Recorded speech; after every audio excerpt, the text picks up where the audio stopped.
Before I begin, I would like to say a few thank yous. First, to my agency for allocating resources to allow me to pursue professional development. To my colleagues for covering supervisory duties for me in my absence. To my team who appreciates a supervisor who is committed to professional growth and development and wants to see the best in all of us. To my mentor, Vivian Mahalik, for her guidance in introducing me to some amazing senior executives, such as Holly O'Brien, Chief Financial Officer for the United States Marshal Service, Nick Colucci, who at the time was the Assistant Director for Field Operations at the Tax and Trade Bureau, Mark Mahalik from the Department of Justice, Office of the Deputy Attorney General, and Ms. Gwendolyn Sykes, Chief Financial Officer for the United States Secret Service, who connects with me daily via text with words of encouragement and to ensure I have a great day on purpose. To Dr. Rhonda Jones and the Office of Policy Planning and Training Division at the Environmental Protection Agency for allowing me to complete my detail. To my family and friends for their unwavering support. And lastly, to the significant seven, Colleen, Holly, Jeremy, Judy, Kim, and Marin. You all have been great teammates, and it has been a great pleasure growing with you. Now to the EPP class. The letter that Cindy provided me was the E in lead, and the word that I chose was engage.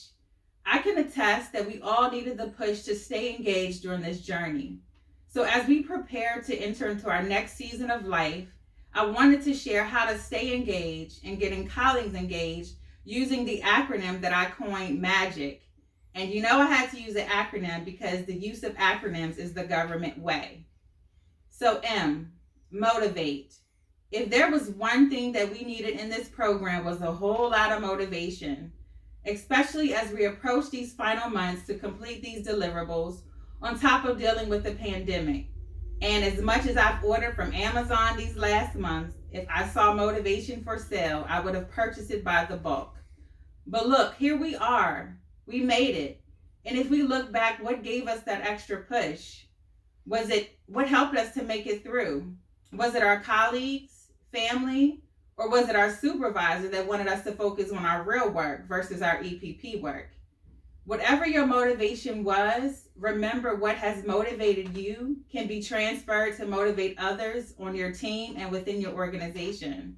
We all have the power and ability to help the team go to the next level. All it takes is a little motivation. A, authenticity matters. How many of you love authentic things? We all do, right? The same way that we feel about authentic things should be the same way we should feel about ourselves. Everyone admires an authentic leader. When you are authentic, you can set the tone of the environment. Who you are as an authentic leader naturally radiates and transmits to others. People are drawn to you, although they might not know why. People naturally trust you. They follow you, listen to you.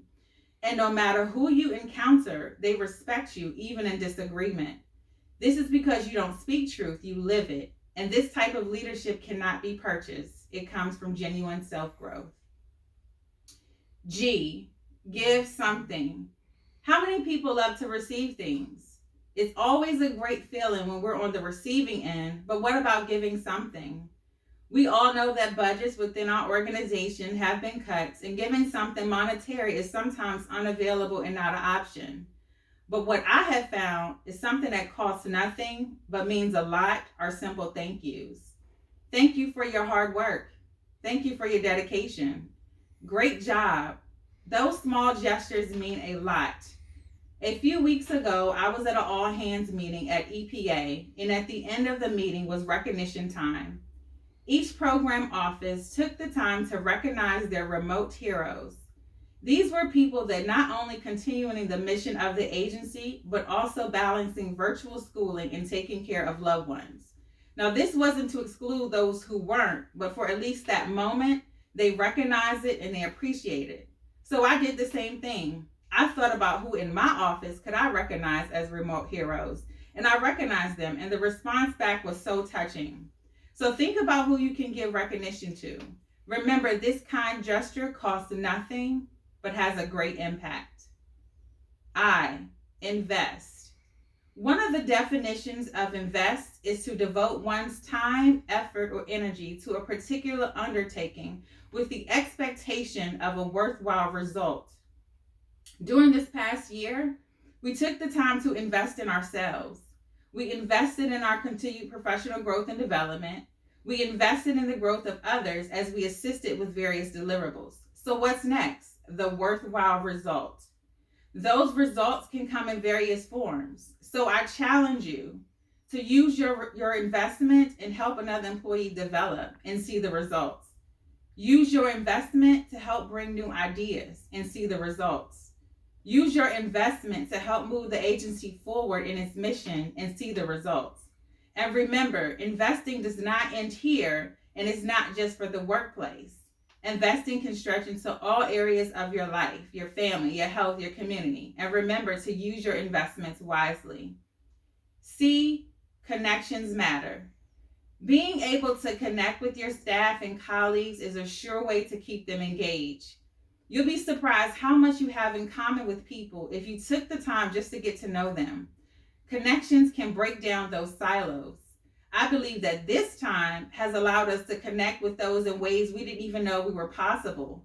As we're all mostly working virtually, we all have family pets and kids. We've met family pets and kids as they randomly walk past the screen, or we've connected by virtual happy hours and virtual games. We've also connected so much that people want to know, what color is that on your wall, or where'd you get those paintings? Thank goodness for virtual backgrounds. And we've even connected on those. So as we transition back to work in our various phases, continue to connect with your colleagues. So in closing, as an ever-evolving leader, remember using a little magic to motivate, be authentic, give something, invest, and connect will help you engage and stay engaged as a leader. I wish you all continued success in your leadership journey. Thank you.